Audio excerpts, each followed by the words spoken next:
Welcome back to the Faculty Factory podcast. I'm Kim Skarepski here at Hopkins looking at Dr. Mark Guadagnoli. Hi, Mark. Hi, Kim. Great to see you again. Yes, Dr. Mark Guadagnoli, he's here on a reunion episode. He's a repeat customer here. Dr. Mark Guadagnoli, he was here, episode number 184, entitled Optimizing Performance Through Preparation and Feedback. Let me tell you who Mark is.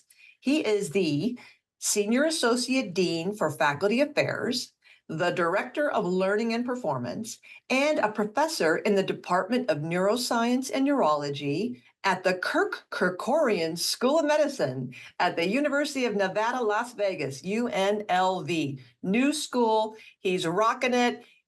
Everything's out of the park. You won't believe all the wonderful things that are happening there. So, Mark, welcome back. And you're going to start at something that probably one or two of us is interested in, and that is how to optimize aspects of our life. Who doesn't want to optimize aspects of our life? So thanks again, Mark. What do you got for us?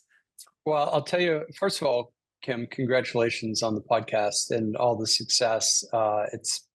It's been really fun listening to your podcast. I think you have around 300 podcasts at this point. That's amazing. Yeah, that's amazing. So I'm going to actually start with contrary answer to something you just asked rhetorically. Who doesn't want to optimize their life? I was having a conversation. This was when I was a PhD student at Auburn. And I don't remember what happened before or after this conversation, this little bit that I'm going to tell you, but I remember very, very vividly this part. And it was with a friend of mine named Trisha Collins. And I said to her, yeah, but Trish, if you don't do that, you're never going to achieve the things that you could achieve. And she said, Mark, you don't get it. Not everybody wants to achieve everything they can achieve. And it was like a lightning strike. That never, ever occurred to me. Wait a minute. Let's pause on that. My brain is still kind of going, huh? Not everyone wants to achieve everything they want to achieve? They can achieve. Everything they can. Not everyone wants to achieve everything they can. I could do that. I don't want to. I would be able to do that. Not so much. Yeah, I could if I put my head to it. I could do. All right, I got you now. I got you. I can achieve a lot, and yet not everybody wants to do everything, be everything, go, go, go, grind, grind, grind. Is that what you're getting at? Yeah, I mean, some people are very happy and satisfied, like truly, at something that is, maybe mediocre, something that is just sort of average and so forth. And she's right about that. Because now, you're at Hopkins and you probably don't run into these people very often. But if you really think about it, there are a lot of people who don't want to optimize their life, right? But I don't think those are the people who are listening to your podcast. Yeah, And I'm thinking, wait, hang on a second, because I'm so intrigued by this. You have great friends, cool friends, birds of a feather flock together for you, right, Mark? So I'm trying to put myself here.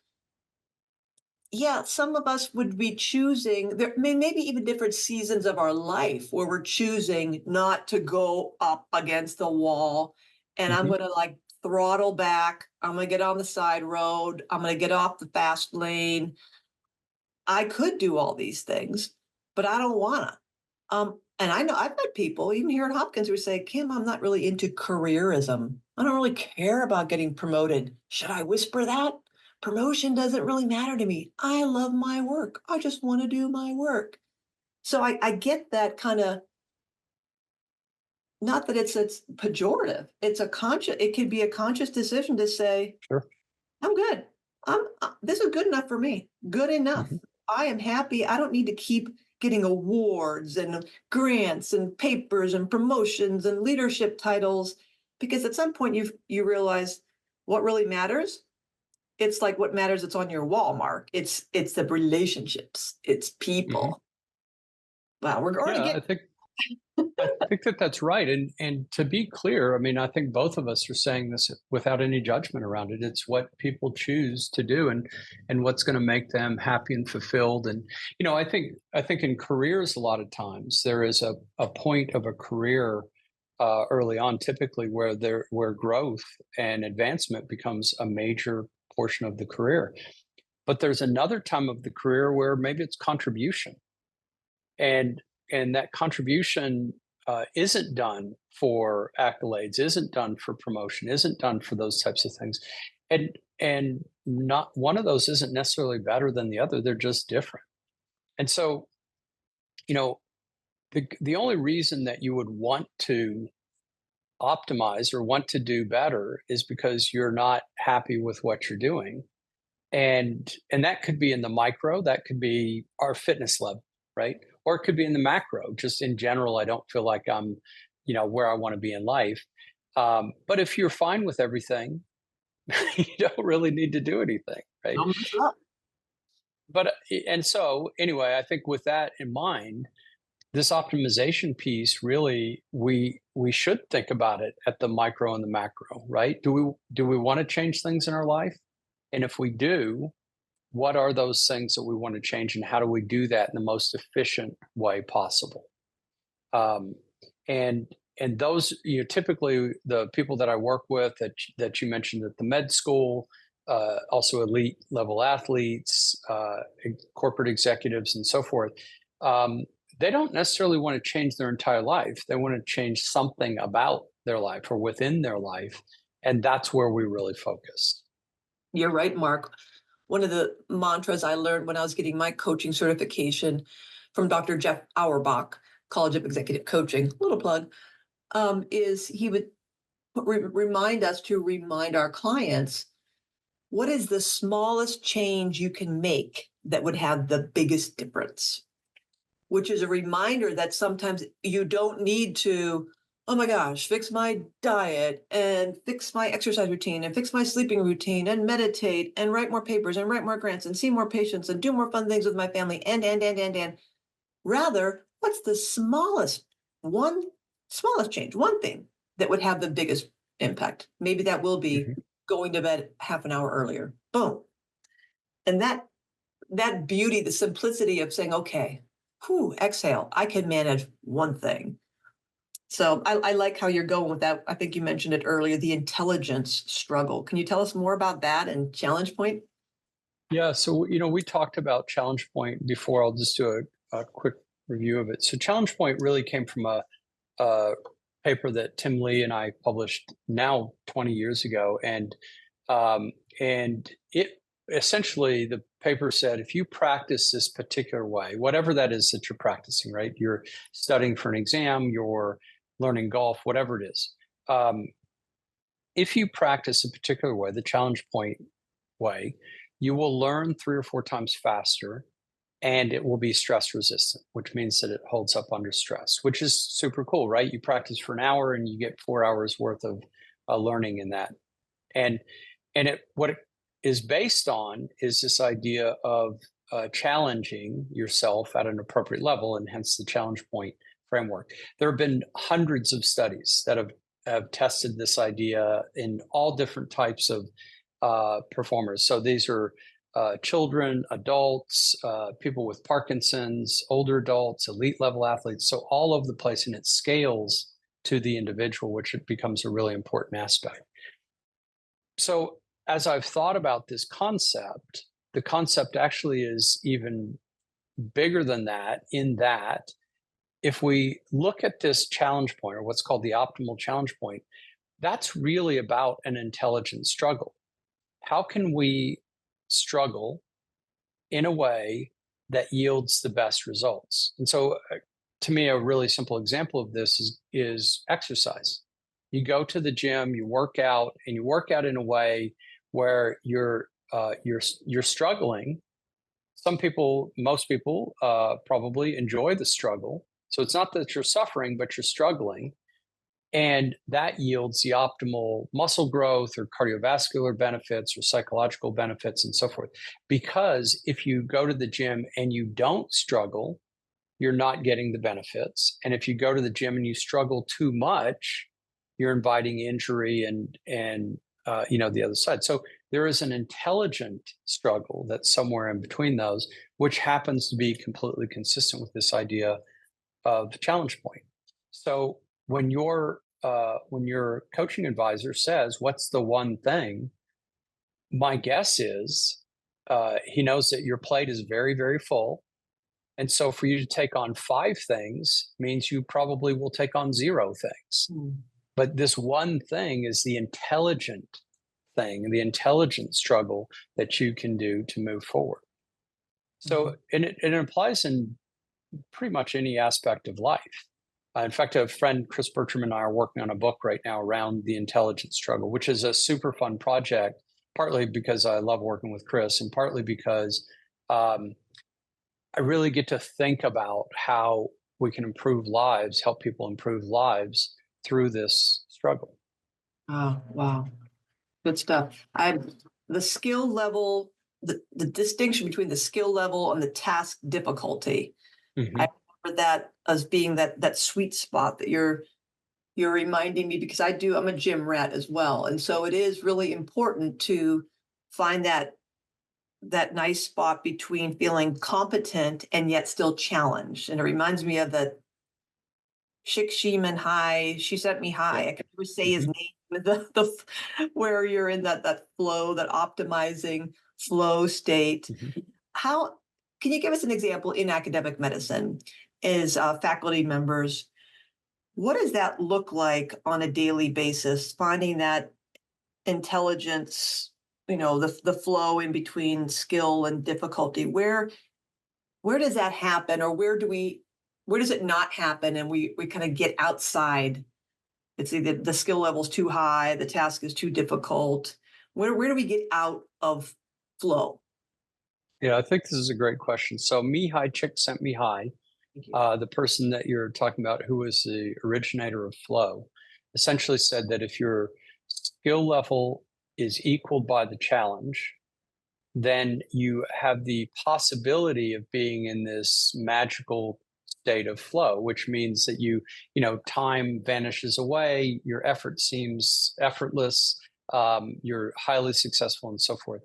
And which I think is really interesting. This was updated to some extent by a person named Jesse Schell, who is a uh, video game designer at Carnegie Mellon, and so Csikszentmihalyi's idea was that there is a state, a point at which you're in flow, and Jesse Schell said, well, actually, it's kind of a continuum, right? You can be at flow at any level, any skill level. You don't have to be high skill level as long as you match the skill to the ability, and just as a sort of interesting aside, it's actually not match. It's that you are challenged slightly more than your skill level. And so with the challenge point idea, these things we've sort of mapped this to somewhere around 65 to 70% success rate.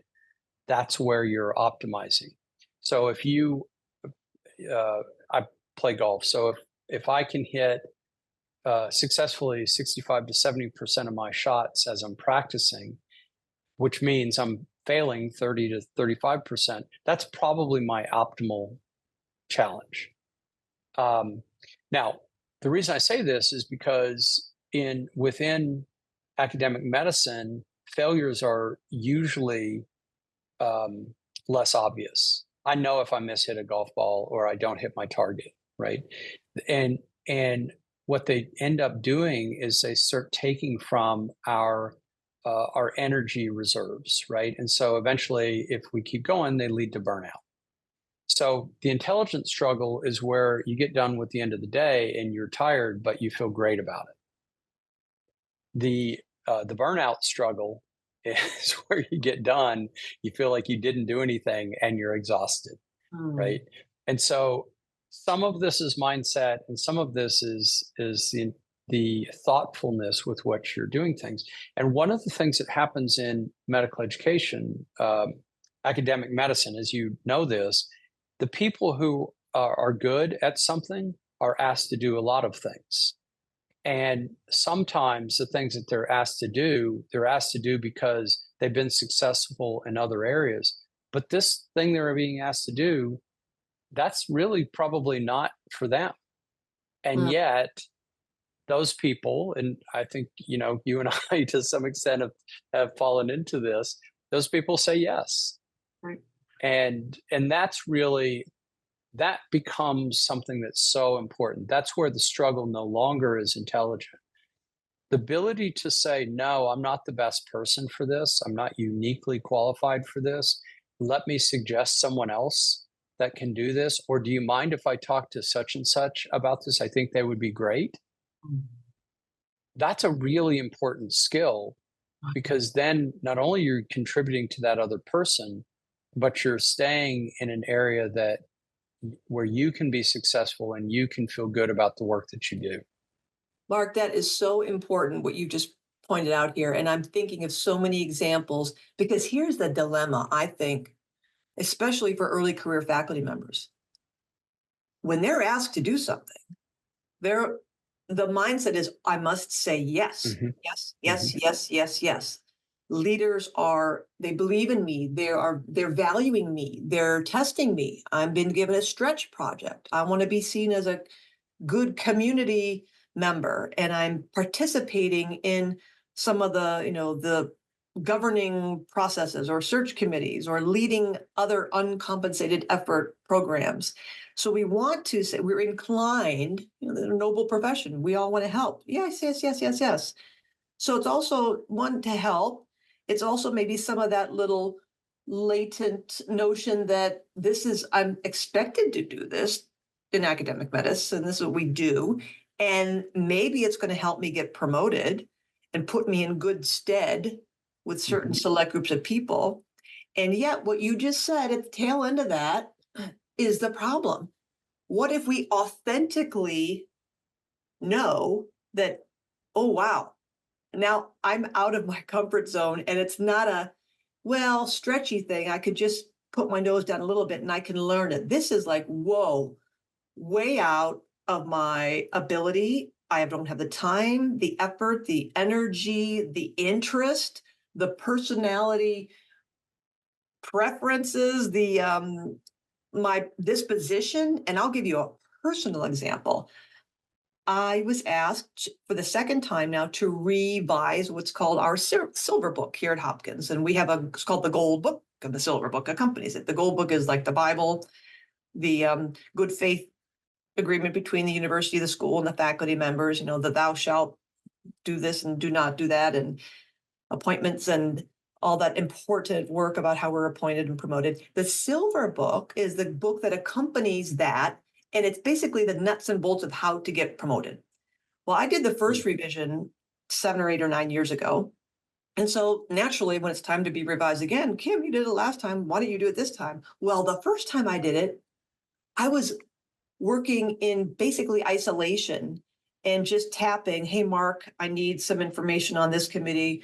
Hey, Laura, I need information on that committee. And I was kind of like getting information fed to me at request.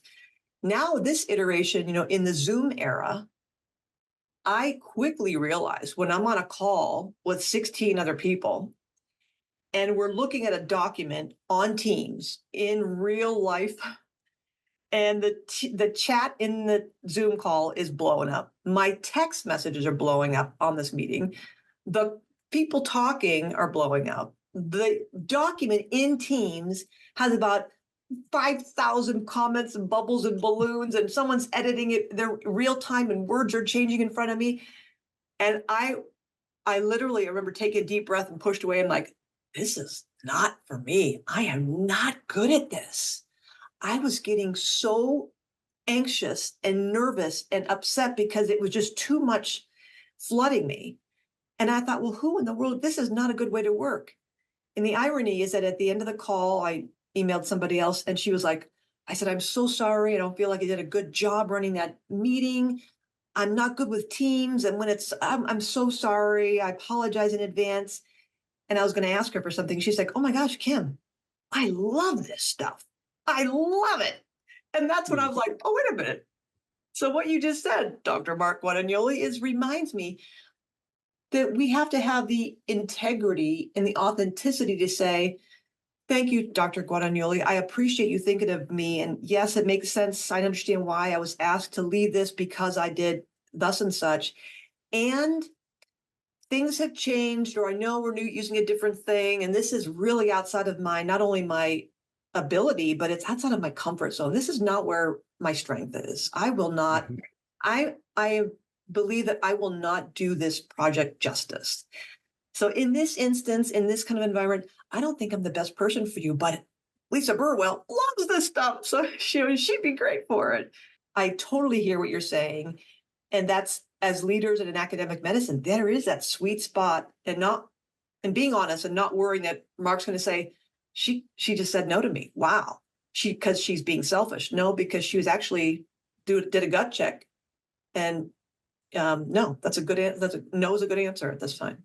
So I'll be quiet Well, here. it's so you bring up a lot of great points. I mean, I don't know that no is necessarily the right answer, uh, but not accepting it could be the right answer. So, for example, uh, Lisa's, you know what? I think that this is really important.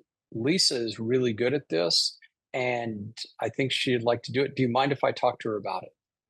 You just said no without saying no, right? But because you've provided an alternative, and now you've become valuable in the process, not because you're leading it, but because you're moving it forward. And I think so. The other thing is that communication is you're teaching yourself that you can think about who's the best person for this. You're teaching the person who asked you about the way that you think about it, and maybe the way that they could think about it as well. And so you're providing a service there as well. I mean, I think that when we are asked to do something in academic medicine, we do it for one of three reasons. We do it because we feel like we can't say no. We do it because we believe that we are the right person to do it and we have the bandwidth, or we do it out of ego. And it's sometimes a combination of those three things, right? And so what you did, what you just demonstrated, is that you accepted it probably because you felt like you couldn't say no, but then you reevaluated and you were thoughtful about it.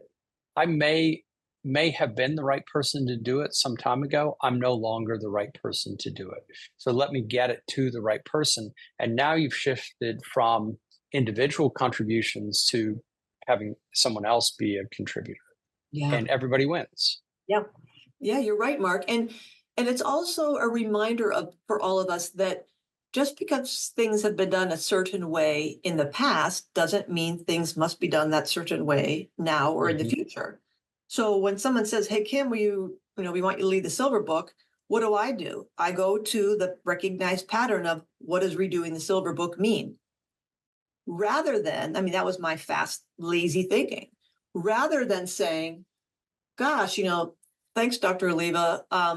Can I think about that for a minute? And had I slowed my roll and thought, oh, wait, this time it's not going to be a print publication, it's going to be online. We're all going to be on Zoom. That's going to involve something Teams. Everybody knows and laughs at me that I am the worst at Teams. Wait a minute. So had I been more thoughtful, I could have conceived of a different way of doing something.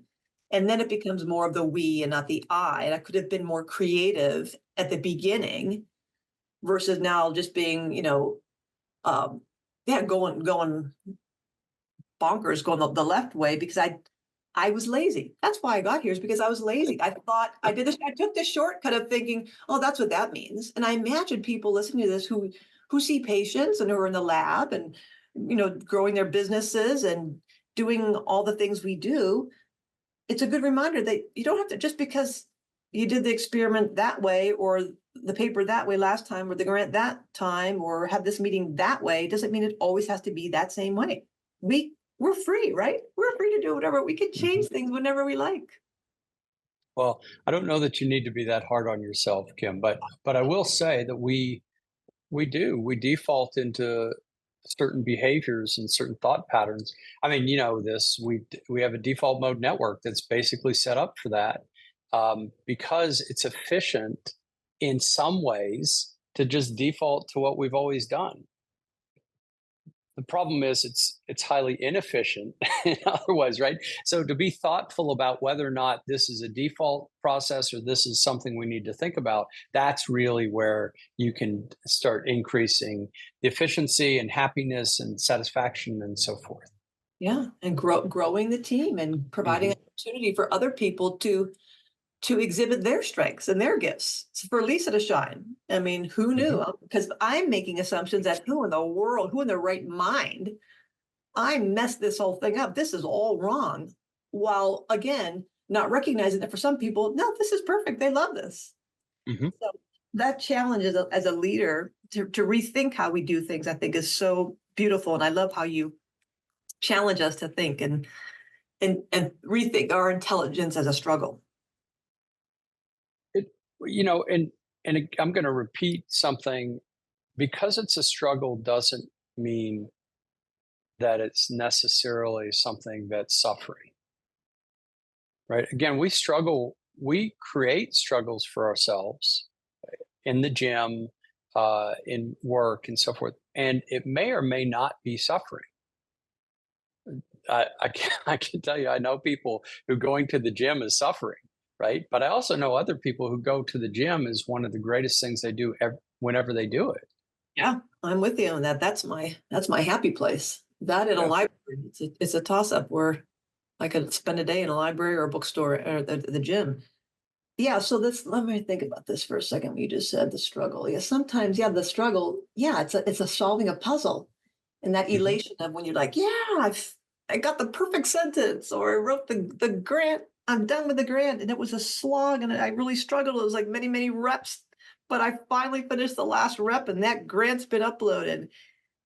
And then sometimes there is a struggle of when you have difficult conversations and crucial conversations with staff or postdocs or trainees, and it is a struggle and you feel like there is no resolution, and that's like legit struggle that maybe can really be some of those things that just drag us down. Like this was not a good workout.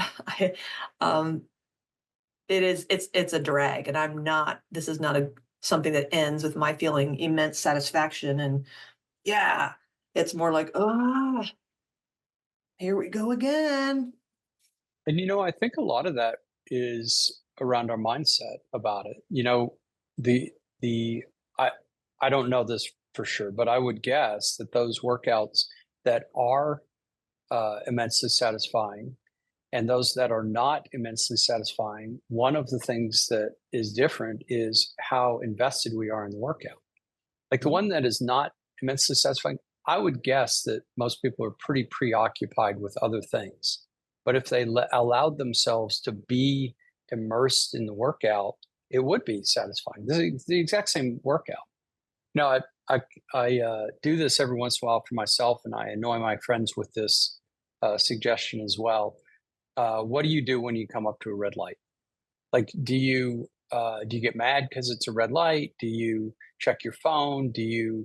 Uh, are you grateful for the red light? Which sounds weird, right? Why would you be grateful for the red light? Well, the red light could be something that gives you an opportunity to spend just a few seconds saying what you're grateful for. And so if you do that, then red lights become something that are really nice. The light doesn't care at all about you, right? Right, it doesn't. But Nor, you nor get to the make a nor the woman choice. nor the woman who was slow walking that light as slowly as she could and got through at the last second and left me with a red light. She certainly doesn't care, but I'm so grateful for her that she got through that one. So this the thing about it is this really becomes our choice, right? I mean, it's a little bit like we're talking about with the assignment. What do we do with that? Do we say, hey, you know what? I'm really grateful that you think highly enough of me to ask me to do this assignment, but I I don't know that I'm the best person to do it, but I would like to talk to such and such, Lisa in this case, about doing the assignment. And would you mind if I work with them on it? There you go. There you go. That's it. Again, finding a creative, new, different solution and taking the moment, which many of us don't because we're so fast, fast, fast, fast, fast. We just want to plow through those emails and like reply, reply, reply, check, tick, tick, tick, tick, tick, check things off of our boxes. And in that zeal to plow through life, even those I'm thinking, even those are like squirrely conversations where you're like, oh, I got to have one of these, come to Jesus meetings and I don't want to do it. even changing, thinking of that as a red light, Mark, making me think of, okay, this is a workout. Oh, we've got that sub. I don't like that substitute teacher, but I'm here. I don't like slowing down, but I'm at this red light. I'm here. I don't like having uncomfortable conversations with staff, and yet I'm here. Committing to, I'm going to get the best. I'm going to be my best, think my best, get the best. This is going to be a great whatever. I'm going to love this red light. I'm going to love the heck out of this red light. And then I'm going to love this conversation, even though it's difficult. Yeah, it is definitely, I already feel like, hey, it ain't so bad if you just kind of subtly, and it's not a big change. It's one of those little things. Mhm. That's the smallest thing I can do? Change my attitude for the biggest difference. And after that hour or 3 minutes or 30 seconds at that light, boom, difference. Yeah, I think you're absolutely right. The so two other points that are associated with this. One is because you are grateful for the red light doesn't mean you can't be grateful for the green light as well, right? For different reasons. The Boom. other one is, and this gets back to the stress and burnout idea, is that the physiological responses based on the mind shift are immense. And when you think about, the figurative red lights that we have in our life on a day-to-day basis, if we can reframe those and find something that breaks the chronic stress cycle by those things, like that red light that we're talking about, by shifting from, being upset to gratitude, it changes our physiology. And now we're no longer in that chronic stress cycle. And so the impact of this on us from a micro and macro level is enormous. And we have complete control over that. This is the thing. It's free. We have complete control. It's one of the few things that we have complete control over, right? Our attitude. You're right. And so, to me, it becomes one of the simplest and, and most difficult things that we can do. It is, it's maddening, Mark. It's one of those, I can't imagine, no, I can't imagine. I can't begin to count, I was going to say, how many times I reflect on, and sometimes I ask my coaching clients to reflect on the serenity prayer. God grant Mhm. me the serenity to accept the things I cannot change, the courage to change the things I can, and the wisdom to know the difference. So many faculty members that I'm coaching, they're like, oh, the boss that, my colleagues this, da, da, da, da, and then I just wish they would, and I can't do. It's a lot of like frustration at the situation, and it's often all right. You can't control the dean. We can't control the financial model. We can't control the operations of the whole hospital. What can you control right now? What is in your Mhm. control? Well, nothing. I mean, I've done this. I've called this person. I've emailed that person. I've had this meeting. I'm like, okay, more things that aren't working. What can you do? Well, I guess I could. And then we're off. Oh, okay, there you go. There you go. It's not. Yeah, it's a great point. And I love the fact that you're, rather than prescribing to someone what to do, you're asking them, because most people ultimately know the answer, right? And you are empowering them as you're asking them the questions as well. Um, we can even do that for ourselves sometimes, right? That's harder. Be our own coach. Oh my gosh. That's irony. That's some good irony. I'll say things and do things and I mean I'm just so terrible. My sister, I practiced, when I was learning coaching with her, and it still to this day cracks me up where I'll hear myself saying something to her and I'm like, oh, that's so not a good coaching response. Can you imagine what that would be like? I'm supposed to be curious and non-judgmental, curious and non-judgmental. And when I just said to my sister, I'm curious how you can be so stupid. I mean, I was curious, but it was pretty judgmental. And my coach replied, that's probably not a question you want to ask. I'm curious why you're being so stupid. No. Anyway, I know you're doing so much at UNLV, Mark, and I'm leading us down a rabbit hole as usual because I love talking with you. Because we're talking about coaches, why don't you talk about like the coaching mentoring program you're doing? You're doing this cool North Star, the Academy. Let us know about other great things you got going over there. Yeah, I'll tell you, it's only been a couple of years since last time we talked, and I'm I'm so proud and grateful of the team that we have that has been doing just phenomenal work. And so the overarching structure is called the Academy. So this is uh, the development. I was going to say professional development, but it's actually for personal and professional development. And the theme of the Academy is that we improve lives through education, information, and cool stories. And the cool stories piece becomes really important because we don't want to do it in a way where we bludgeon people with information, right? We want to engage people in what's happening. And so we put out videos, we've got Instagram and podcasts and so forth and so on. And with the idea that we want to provide free content to all learners. And then some of that free content is for people in the medical field, academic medicine. And then some of that content is for specifically for physicians in our CME program, which has been brand new since last time we talked. We were accredited about a year ago. And it's the same thing, right? Education, information, and cool stories, because we don't want CME to be something you have to sit through. We want it to be something that you're really interested in. And so, that really drives what we're doing in the Academy. And so, but we also have some in-person programs as well. For example, we have one called the North Star program, and every new team member for the entire school comes in, and we talk to them about what our mission is, and the idea of being in an environment. Las Vegas is an incredibly diverse environment, both our workforce and the people that we work with, and so forth and so on.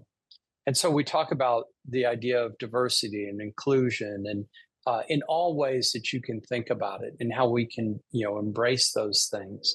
The biggest kind of through line of this whole thing is that you matter. Your job matters. And for example, we started off talking about the famous story of John F. K. at the Space Center. Do you know this story? Have you heard it? No.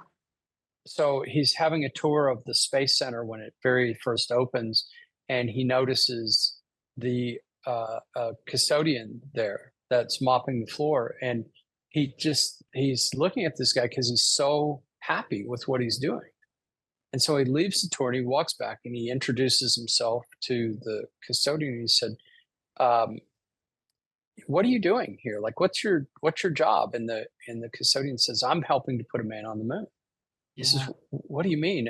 You're washing floors." He says, "Yeah, but if I don't keep everything clean, if I don't do what I'm doing in my job, other people have to worry about it, and they're not safe, and they're not in a clean environment, and that takes their focus off of their jobs, which is to put a man on the moon." And so everything we do is to put a man on the moon, right? And so I say this as a non-physician, that when my contribution to improving healthcare in the state of Nevada isn't because I'm in an operating room or a clinical space. My contribution is to support those people who are. And so, we're all people who can contribute, but we can contribute in our own way. And so that really becomes the essence of the North Star program. But the other thing about it is, it doesn't matter what your position is within the organization, you're in this room together.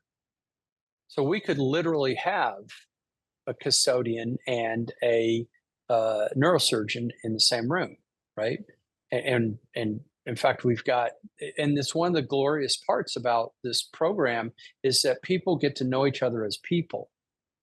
And so that's one of the programs that I'm really proud of that, we've kicked off a while back and we continue to have as well.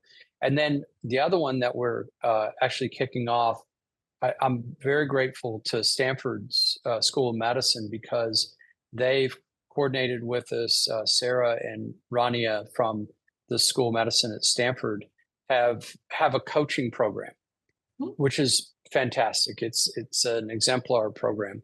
And together we've built what's called a coach as mentor program. for our School of Medicine, the Kerkorian School of Medicine. And we're taking, a lot of the work that they already do, plus the work that we've done at the School of Medicine, like our, kind of unique ways to deliver feedback, which, by the way, if you're interested, I'll tell you some interesting data that we have on that, and so forth and so on. And this whole performance optimization mindset, and we're delivering a coach's mentor program here to create a culture of people who understand coaching, understand being coached, and understand how we can support each other. So some of the things that we've talked about in this call, and those are just a couple of the initiatives that we have or will kick off. And then, of course, the CME program as well, which I'm really excited about. The academy itself, the videos and audio and so forth, in the relatively short period of time that we've been doing it, we've had over 150,000 views, and so we're really happy that we're contributing to that many people. So yeah, I'm just, and again, I am so impressed with the team and how they function together, how they move things forward. I mean, it's just, I'm really, really grateful to be in the position to get to do the things that I get to do. Well, I'm totally impressed, and I even more just so happy to hear the mission of education, information, and cool stories. Like literally so cool that cool is in your mission. I mean, that just makes me so happy to hear that. Cool stories. How forward thinking, how that's so modern, that's so fresh, it's so real. I love it. Thank you. Thank you. Yeah, can you tell us a little bit about the data? I know a lot of people get mad at me when they go really long, but give us some fun, cool stories about the data. So I work with athletes a lot, and one of the things that we have is this elite performer feedback method, and it's called Good, Better, How. It comes from athletics, and it's funny because I've been trying to present it at conferences all over, because I have seen it work with athletes. I've seen it work here at the School of Medicine, but we didn't have data. But now we have data. So what we took a group of our surgery department, and we asked them, how is feedback for you? How is getting feedback, giving feedback, et cetera, et cetera. And then we taught them this method, this elite performer feedback method, Good, Better, How.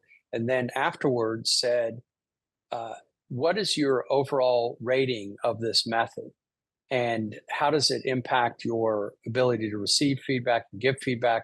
And does it impact the relationship between the giver and receiver of feedback? It's kind of the long story short. The overall rating was 81% approval. And a friend of mine who's the chair of surgery says, we don't get 81% of surgeons agreeing on anything. Right. So the fact that they're that supportive of this method, and then we're starting to see changes in how they behave and so forth. We're doing a follow-up study as well to see how it's progressed over time. And so as a result of that, other departments say, hey, can you do the same workshop for us? And so, and shortly, next time we talk, hopefully we'll have the feedback or the data for the entire School of Medicine. And we would love to do this for other schools of medicine, because we think it's so critically important that people learn to communicate and give feedback appropriately. And the mission of medicine is so critically important. And so, again, any way that we can contribute to that, we'd love to contribute to that. Good, better, how? Mm-hmm. Right. Well, Mark, Dr. Guadagnoli, I think you are a genius. I'm so happy for you. I love what you're doing. And thank you for being here. And I think it'd be great to leave the audience with you telling us a story of what is that silhouette in the back of your wall there that looks, I keep wanting to think it's the Wounded Warrior Project, which I support, and I love all of our wounded warriors.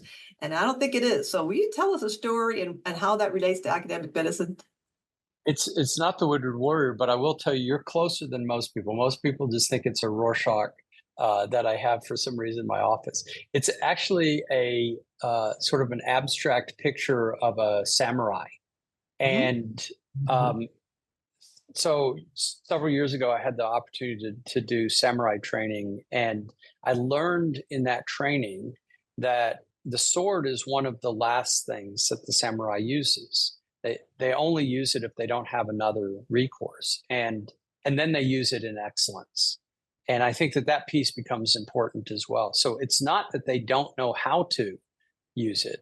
They know how to use it in excellence. They just choose not to until the end. So they learn poetry and art and philosophy and communication skills and a whole host of other things as well, which is a fairly big part of the training that I had as well in that samurai training.